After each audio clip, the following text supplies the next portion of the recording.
As another week comes to a close, the weekly roundup is here to bring you all the important business and finance news you need for this past week. This will include the Facebook rebranding, Netflix beating its earnings, the Evergrande avoids default, Bitcoin and Ethereum prices continue to rise, and Tesla finally breaks the $900 mark and reaches all-time highs. A quick summary of the stock market. The S&P jumped 1.82%, closing at 4,544. The Dow Jones jumped up 456 points, or 1.29% this last week, closing at 35,677 points. The Nasdaq jumped 250 points, or 1.69%, closing at 15,090 points. Major news this week was the Facebook rebranding. I made a video on this recently about how important I think this is and how it will have a positive impact on the company. And I don't think it will have the negative impact that many investors think it will. If anything, the worst that could happen is that it has no impact over the long term. When looking at the stock, people associate it to the app, but it is more than just that Facebook. Facebook also owns Instagram, WhatsApp, and Oculus, to name a few. Hopefully, investors will now not just think they are investing into Facebook, but also a group of successful companies. Facebook is a great company and has been under the light recently for negative reasons.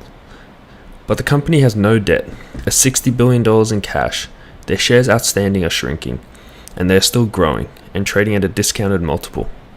This is a great company, and the stock is being affected by some negative short-term news that has no long-term effect on the company or its moat.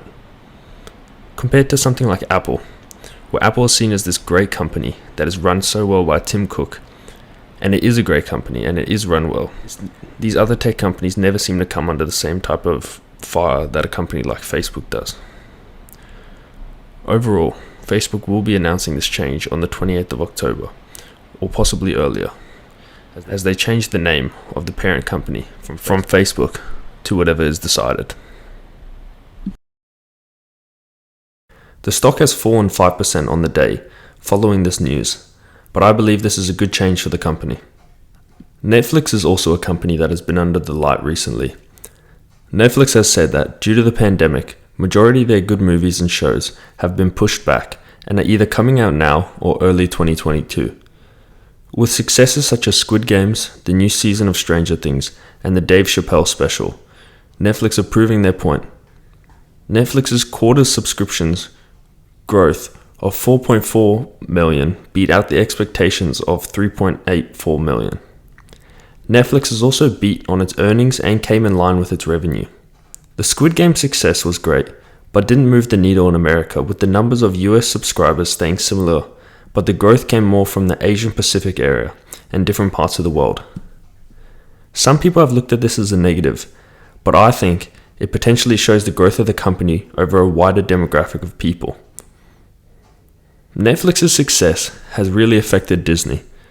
You can see how Netflix has affected Disney in Disney Plus's numbers not nearly rising as much as Netflix, and many investors believing that Netflix is now the better long-term streaming platform over Disney Plus.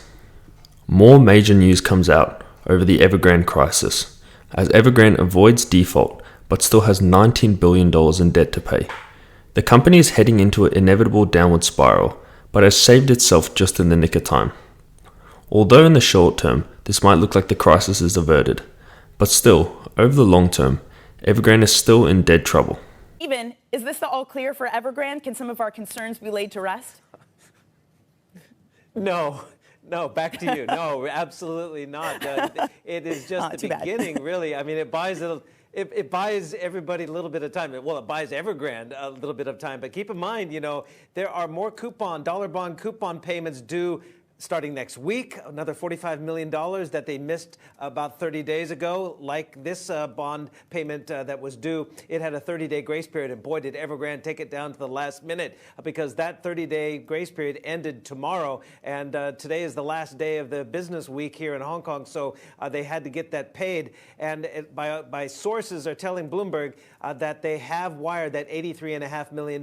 But by my calculations, there are another 4 bond coupon payments, dollar bond coupon payments that still are overdue and need to be paid by November 11th, totaling roughly $200 million more. So this buys them some time, but it's a critical time because the story yesterday was that Evergrande and Hobson Development, another developer, that deal to sell a controlling stake in Evergrande Property Services collapsed in the final hour as well.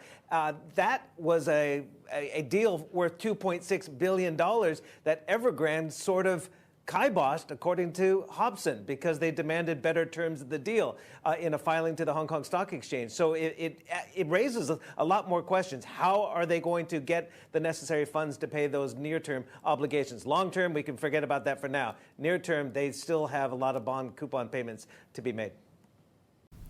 Bitcoin is back over the $60,000 price, almost at its all-time highs. And Ethereum has also broke the $4,000 price target again. This was overall a great week for the big cryptos as they continue to grow. Let's talk about Bitcoin's price because the market cap of Bitcoin has reached $1.2 trillion, which means we are oh so close to surpassing the entire market cap of silver at $1.375 trillion. Finally, this has broken the $900 mark. This breaks all-time highs and is great news for investors. I know myself, I predicted that the stock would break the $900 mark before the end of the year, but this has now come earlier than that, and it has already broken it in October. This doesn't mean the stock will continuously go up, but this is good news for investors, as the barrier of the previous highs has now been broken. Overall, this was a good week for the stock market, with the S&P, Dow Jones, and Nasdaq all jumping. Important news came out like the Facebook rebranding, Netflix beating its earnings, and the Evergrande avoiding default. With Bitcoin and Ethereum rising, this is great news for crypto investors, and Tesla breaking the $900 mark is also more good news. Overall, this was a good week for business and finance. Tune in next Saturday for the weekly Roundup 3, as this series continues. If you enjoyed, please leave a like, comment, and subscribe, as this is greatly appreciated by the channel.